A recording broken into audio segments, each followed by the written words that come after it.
Hai guys, ketemu lagi sama gue Yoka. Kali ini kita mau ngomongin tentang pengen jadi programmer, pro dan kontra jadi programmer lewat jalur kuliah. Sebelumnya kita mau ngomongin apa sih? Kita mau ngomongin tentang jadi programmer lewat jalur kuliah, dan kita nggak akan ngomongin semua pro dan kontranya. Kita akan ngebatasin ini di 5 pro dan 5 kontra, dan yang perlu diingat adalah nggak ada pilihan yang benar dan salah tentang ini. Jadi tolong pikirin baik-baik dan jangan ditelan bulat-bulat ya. Nah, sebelumnya mungkin kita perlu ngomongin dulu ya, definisi kuliah itu apa sih? Kuliah ini kalau dari KBBI ya, dia tuh kayak sekolah tinggi atau pelajaran yang diberikan di perguruan tinggi atau mengikuti pelajaran di perguruan tinggi. Eh, nah, pada dasarnya kita akan ngebatasin di kuliah ini adalah kita ngikutin pelajaran tentang jadi programmer di perguruan tinggi, kampus yang konvensional ya. Oke, sekarang pro dan kontranya apa sih kalau jalur kuliah ya? Kita akan ngebahas dulu kayak 5 pro-nya, summary-nya dulu. Yang pertama itu pro-nya itu adalah kita punya dasar pengetahuan yang solid kalau lewat jalur kuliah. Yang kedua, kita punya waktu yang lebih panjang untuk berkembang. Yang ketiga, kita dapat mentor yang dasar pengetahuannya oke. Yang keempat, banyak teman seperjuangannya. Dan yang kelima itu, kita punya kesempatan untuk lanjut S2 atau S3. Kalau kontranya itu, overview-nya ya, yang pertama, dia butuh biaya total paling banyak. Jadi paling banyak ngabisin biaya ya. Yang kedua, dia butuh waktu paling lama dan paling nggak fleksibel. Yang ketiga, perlu penyesuaian setelah kamu lulus dengan pasar tenaga kerja. Yang keempat, itu nggak semua cocok sama kelas dan ujian. Yang kelima, standar kampus yang beda-beda. Nah, yuk kita bahas lebih detail lagi. Sebenarnya tadi apa sih yang dari pro dan kontranya ya? Tadi baru summary aja. Nah, yang pertama, pro-nya. Itu dasar pengetahuan yang solid. Nah, kelebihan dari kalau misalnya kita di kampus ya, gitu belajar dari kampus, itu tuh pengajarnya itu biasanya tuh akademisi gitu. Dia biasanya tuh S3 atau minimal itu S2. Nah, untungnya apa? Sebenarnya kalau misalnya S3 atau S2 itu kita bisa yakin kalau sebenarnya dia udah ngelewatin pendidikan komputer gitu atau jadi software engineer atau apapun itu secara bener ya gitu. Jadi em, yang diajarin kecil kemungkinannya untuk salah. Nah, em, kenapa kecil? Karena dia belajar ilmu komputer ya gitu. Dan ilmu komputer ini atau yang biasanya kita pelajarin di kampus ini, ilmu komputer ini tuh adalah dasar pengetahuan dari programming gitu. Jadi kalau kita mau belajar programming ya pada dasarnya kita belajar ilmu komputer gitu. Dan kenapa bisa solid kalau misalnya kita ikut pelajaran di kampus ya? Karena pada dasarnya kita dapat beberapa pelajaran penting ya. Yang pertama itu algoritma dan data struktur. Itu penting banget gitu. Yang kedua itu tentang arsitektur komputer dan sistem komputer dan atau sistem ya gitu. Ini penting ketika misalnya kita mau ngegedein program kita jadi lebih besar. Dan kita juga biasanya tuh dapat berbagai paradigma bahasa pemrograman gitu. Paradigma ini apa? Pada dasarnya ini paradigma ini kayak sudut pandang gimana kita bisa nyelesain masalah gitu. Kalau misalnya kita belajar sendiri atau dari bootcamp biasanya kita cuma dapat satu paradigma nih gitu. Misalnya kita ikutnya yang di front end ya, pakainya biasanya JavaScript aja, tidak akan nge-explore yang lain biasanya ya. Di samping itu kita juga dapat skripsi atau tugas akhir. Nah, ini itu sebenarnya kayak lebih skripsi itu intinya adalah gimana caranya kita ngegabungin yang udah kita dapetin jadi satu gitu. Pada dasarnya skripsi ini setahu saya ya, itu tuh misalnya itu dia biasanya butuh 2 atau 3 mata kuliah dasarnya gitu, yang atau yang sumber pelajaran kuliah apa yang mau dijadiin dasar dari skripsinya gitu. Jadi kita bisa pastiin kalau misalnya kuliah itu kemungkinan besar dasar pengetahuan itu bakal solid ketika jadi programmer ya. Nah, di samping itu yang kelebihan selanjutnya adalah ketika kuliah, itu kita punya waktu yang lebih panjang buat berkembang. Gitu. Biasanya tuh kuliah kan sekitar 3,5 sampai 4 tahun ya, kalau di Indo ya. Kalau di luar ya mungkin bisa 3 tahun gitu. Dan ini jauh lebih panjang dibandingin kalau misalnya kita bootcamp, jadi programmer lewat bootcamp ya. Karena sebenarnya kita ketika ngomongin kayak gini akan ada konteksnya itu ngebandingin sama yang lainnya nih, apa bootcamp atau belajar sendiri gitu. Jadi kuliah ini pada dasarnya akan ada waktunya lebih panjang buat berkembangnya gitu. Di samping itu perlu kita tahu ya bahwa sebenarnya programming ini ilmunya tuh kompleks gitu. Jadi nggak bisa diburu-buru sebenarnya kalau mau ke level yang lebih tinggi. Dan menurut saya pribadi ya, menurut gua itu tuh kayak susah sebenarnya buat belajar programming gitu, dapetin dasar yang solid kalau misalnya cuman ada waktu itu cuma 3 bulan atau 6 bulan gitu, itu agak susah ya. Dan kalau karena kita lebih panjang waktunya gitu, 3,5 tahun, 4 tahun, itu mikirnya juga bisa jadi lebih rapi gitu. Efeknya apa? Kalau kita mikirnya lebih rapi, lebih runut kayak gitu, itu kita jadi lebih oke buat nyelesain masalah-masalah gitu. Karena sebenarnya ketika kita jadi software engineer atau jadi programmer, itu kita kayak kita itu adalah problem solver gitu. Gimana cara kita nyelesain masalah yang ada dalam hal engineeringnya ya gitu. Walaupun tidak semua masalah perlu diselesaikan dengan coding. Nah, yang ketiga, selain yang tadi, sebenarnya kita juga dapat mentor yang dasar pengetahuan itu oke. Mentor ini biasanya di kuliah itu adalah asisten dosen ya, yang biasanya dia tuh orang-orang yang dapat nilai bagus di mata pelajaran itu gitu. Jadi udah emang dia itu udah dipilih untuk emang yang dasarnya itu oke gitu. Nah, habis itu kenapa mentor ini penting? Mentor ini sebenarnya dia tuh penting untuk ngebantu kita buat ngecek apakah pemahaman kita itu udah bener atau belum sih gitu. Karena kan sebenarnya ketika kita belajar gitu ya, itu kita selalu akan ngebentuk mental model gitu. Mental model kita tentang yang lagi kita pelajarin gitu.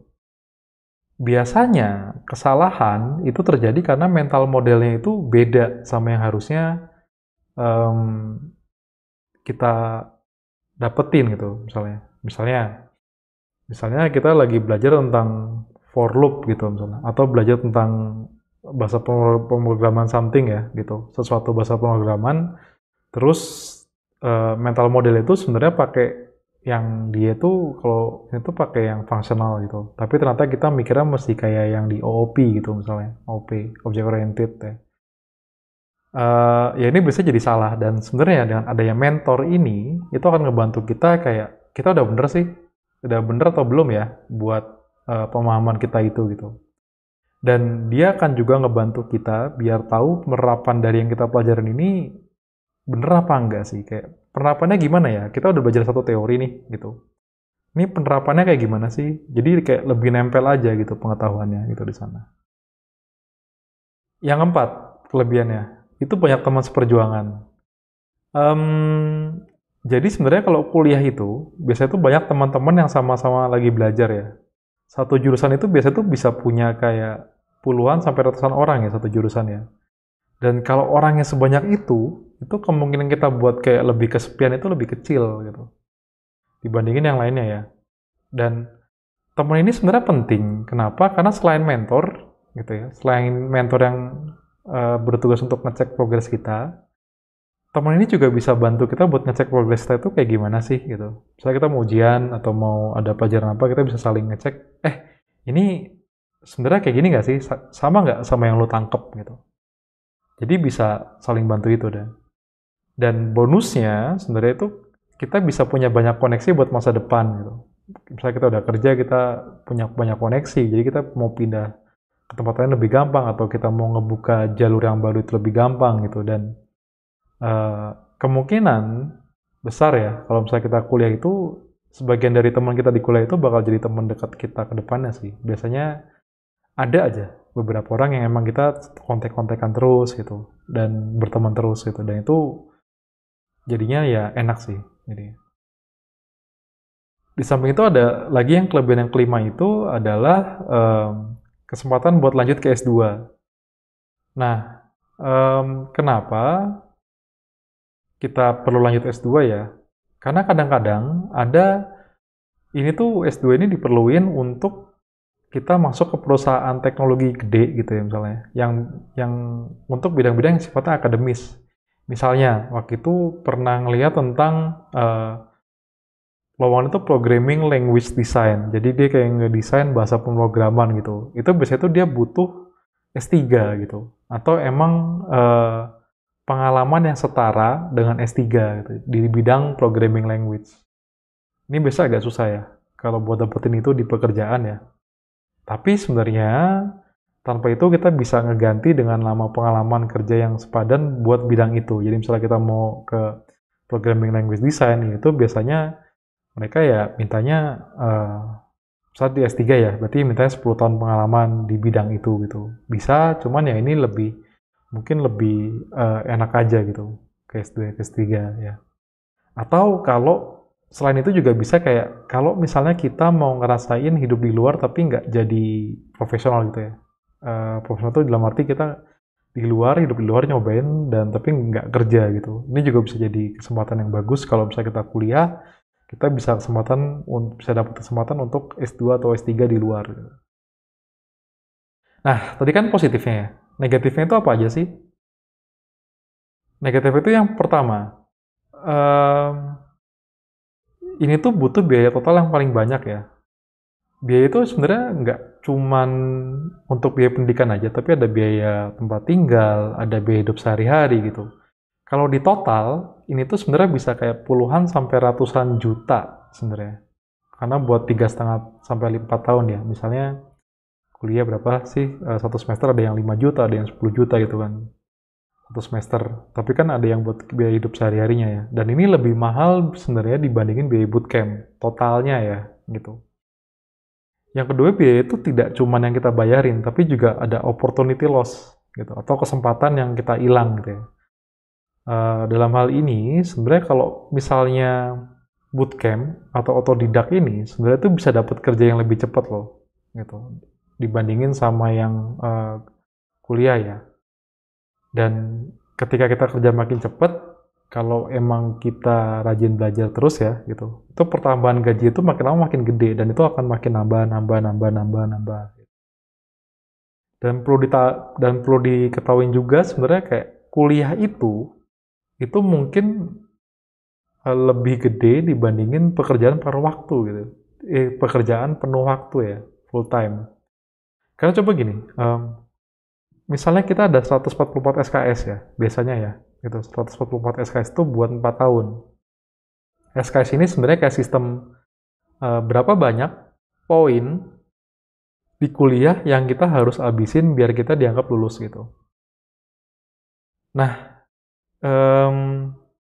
kalau kalau 144 dibagi 4 tahun, dibagi 2 semester per tahun, itu sekitar 18 SKS per semester gitu. Nah, SKS ini kalau misalnya kita lihat definisinya ya di apa namanya? Definisinya di perkuliahan itu, satu SKS itu sama dengan 1 jam belajar di kelas dan 2 jam belajar mandiri gitu. Jadi, kalau sebenarnya kita ada 18 SKS, itu kita perlu belajar sekitar 54 jam per minggu. Dan buat gambaran, orang kerja aja itu biasanya tuh nggak nyampe 54 jam per minggu ya. Kalau 54 jam per minggu itu udah dianggapnya lembur gitu. Jadi sebenarnya selain biayanya gede, biaya finansial, ada juga biaya opportunity loss gitu. Ada juga biaya yang waktunya yang kita perlu keluarkan ke sana gitu.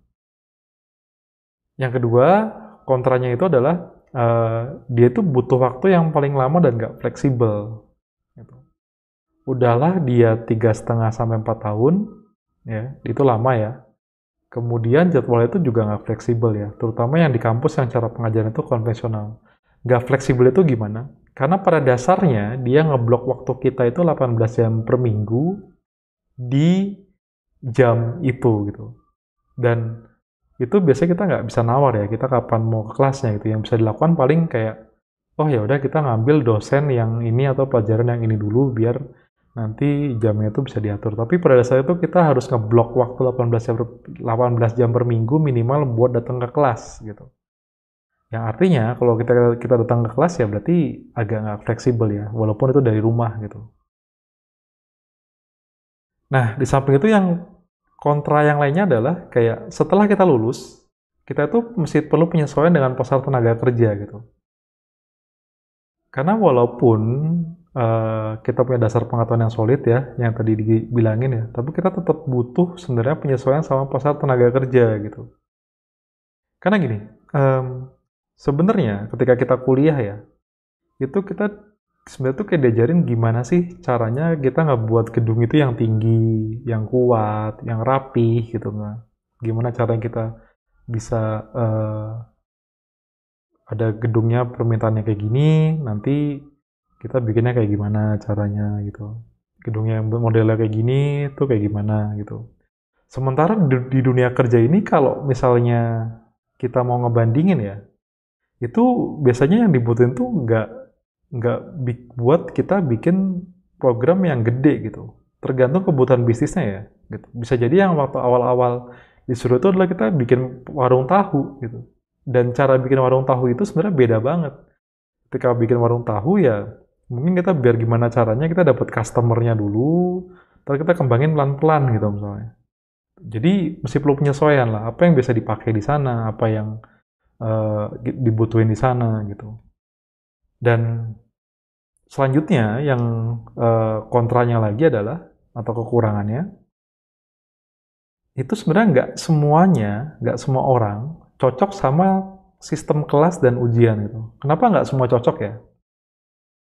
Karena satu, kalau kelas itu biasanya kita nggak bisa main belajar semau kita gitu loh. Kita udah ditentuin ini ada kelas, kita mau semester ini mau belajar ini dan cuman belajarnya ini aja gitu misalnya. Dan perlu tahu juga sebenarnya di luar jam kuliah kan 18 SKS ya, itu butuh 54 jam kan. Itu ya sisa waktunya nggak terlalu banyak sebenarnya gitu. Karena biasanya kita mesti perlu istirahat, mesti perlu main atau sejenisnya ya gitu. Yang kedua sebenarnya kalau sistem kelas ini ya, sebenarnya yang jadi masalah itu adalah kecepatan belajar tiap orang itu beda-beda gitu. Ada orang yang belajar itu cepat, ada orang yang belajar itu agak lambat gitu ya. Ada orang yang cara belajarnya itu dia harus nyatet. Ada orang cara belajar itu ya, I don't know, gimana lah gitu misalnya. Dan kalau di sistem kelas, karena itu ada keterbatasan tenaga kerjanya ya gitu. Dalam hal ini pengajar itu dosen ya, gitu. Dosen atau asistennya.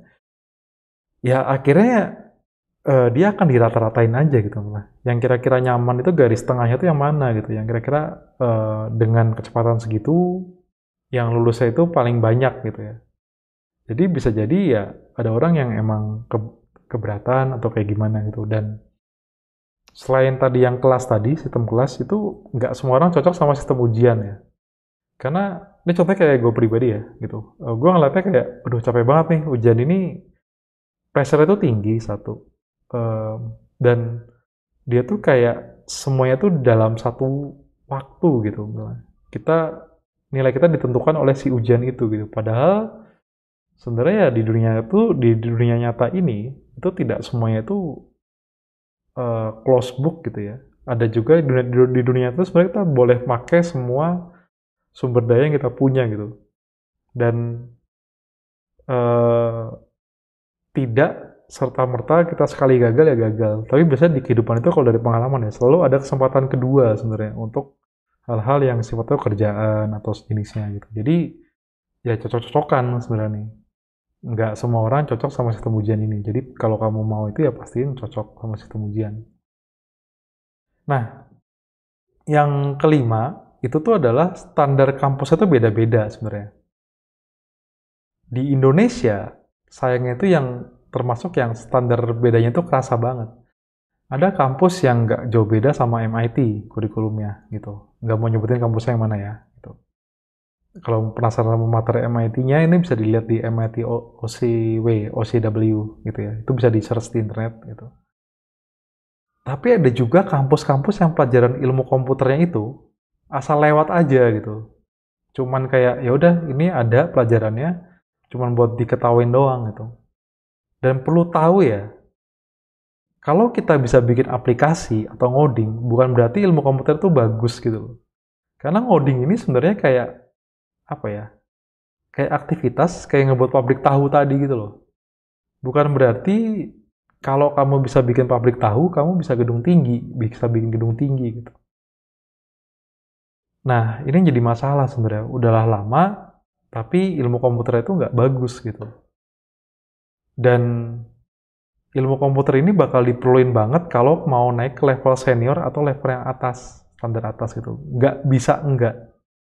Kalau kamu mau naik ke atas ya gimana caranya perlu solid gitu. Kalau ada orang bisa naik ke atas tapi ilmu komputer yang nggak bagus gitu, yakinlah itu nggak bakal bagus timnya gitu. Ya sayang aja kalau udah lama tapi ilmu komputer itu ya asal ada aja gitu. Sayang banget sih. Karena 3,5 tahun, 4 tahun itu lama banget ya guys. Nggak, nggak sesebentar itu gitu. Nah, jadi gimana kesimpulannya gitu? Nah, kesimpulan itu adalah kalau kamu mau jadi programmer lewat jalur kuliah, pastiin itu adalah kamu itu satu, kamu punya waktu dan biaya yang bisa dialokasiin buat kuliah gitu. Kuliah itu mahal, dari waktu ataupun biaya itu mahal. Dia udah 3,5 tahun, kamu nggak bisa ngapa-ngapain, ya bisa kalau misalnya kamu apa namanya sambil kerja samping atau something ya. Tapi itu pasti makan waktu dan harusnya kuliah kamu tidak akan sebagus itu juga gitu. Karena kalau misalnya kita mau sampai standar yang tinggi, itu pas waktu itu pasti banyak gitu. Ya mungkin bisa kalau kamu sambil kerja, tapi itu bakal capeknya luar biasa sih. Yang pertama. Yang kedua, kalau kamu emang belum siap buat ngambil resiko di luar jalur yang konvensional. Atau dalam hal ini nggak siap kalau nggak punya ijazah gitu ya. Karena kalau kamu ikut bootcamp sama ikut sama atau otodidak ya, itu tuh ya kamu nggak punya ijazah itu, kamu tidak punya ijazah yang tanda kutip diakuin ya gitu. Karena kan ijazah ini S1 nanti bisa ambil kemana-mana kan itu. Yang ketiga, kamu pilih jalur ini kalau emang kamu bisa masuk ke kampus yang kualitas kurikulum itu bagus gitu. Ini bisa dibandingin aja sama yang kurikulum di luarnya itu yang top itu kayak gimana. Bisa lihat di Stanford kayak gimana, di MIT kayak gimana. Karena biasanya kampus itu selalu akan nyediain gitu di websitenya kayak ketika kamu masuk jurusan ini bakal belajar apa aja sih gitu.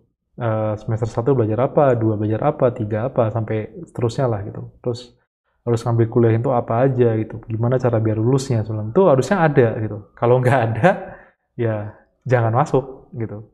Ya karena ya itu udah jelas abal-abal sih. Kalau kampus emang bagus, dia pasti akan ngasih tahu kurikulumnya itu apa aja, dan dari sana kamu bisa ngebandingin apakah ini udah lengkap belum nih kurikulumnya gitu.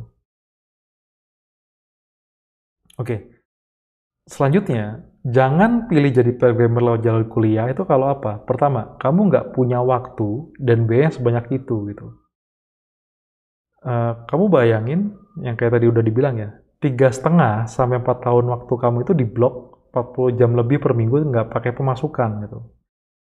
Itu yang pertama. Yang kedua, percaya deh, kamu itu nggak butuh ijazah buat jadi programmer gitu. Yang kamu butuhin itu sebenarnya itu kemampuan sama portofolio project. Tahu dari mana? Ini sepanjang karir ya, uh, gue udah interview kayak hampir 100 orang gitu. 100 orang sampai ini interview tahap akhir ya. Dan dari sana itu nggak ada satupun yang gue tanyain kayak punya ijazah apa enggak sih gitu. Karena kalau udah sampai tahap sana ya, gitu, itu ya yang ditanya itu adalah kemampuannya itu gimana, kamu bisa ngoding apa, kamu punya portofolio apa, di perusahaan sebelumnya itu kayak gimana gitu misalnya. Atau udah pernah bikin apa sih sebenarnya. Portofolio itu adalah kayak projectnya itu udah pernah apa aja, dan project itu nggak mesti dalam kerjaan ya, nggak mesti kamu harus kerja dulu, tapi bisa juga kayak bikin aja gitu. Misalnya bikin website apa atau bikin aplikasi apa. Misalnya kamu bikin aplikasi buat ngitung seberapa banyak orang mau pil tiap hari gitu malah, yang asal aja gitu. Nah itu sebenarnya kalau jadi programmer nggak perlu ijazah sebenarnya zaman sekarang gitu. Dan kamu bisa dapetin bahan pelajarannya itu nggak kayak dulu lagi. Ini ada di semua tempat ya. Ada yang gratis, ada yang bayar gitu. Atau yang kedua, yang paling utama ya, kalau kamu nggak bisa dapetin kampus yang kurikulumnya bagus gitu. Dan perlu dicatat di sini, bagus itu bukan berarti harus selalu kampusnya negeri. Enggak. Bisa ya kampusnya bisa swasta, bisa macam-macam lah gitu. Yang penting kurikulumnya kamu tahu ya. Mau di luar negeri atau dalam negeri ya harus bagus kurikulumnya gitu. Kenapa? Karena kalau kampusnya nggak jelas kurikulumnya, itu tuh udah waktunya sayang, biayanya sayang gitu. Dan sebenarnya banyak loh sumber belajar lainnya yang lebih bagus dan terjangkau kalau tujuannya itu mau jadi programmer atau tujuannya itu mau kerja jadi programmer buat entry point-nya ya gitu.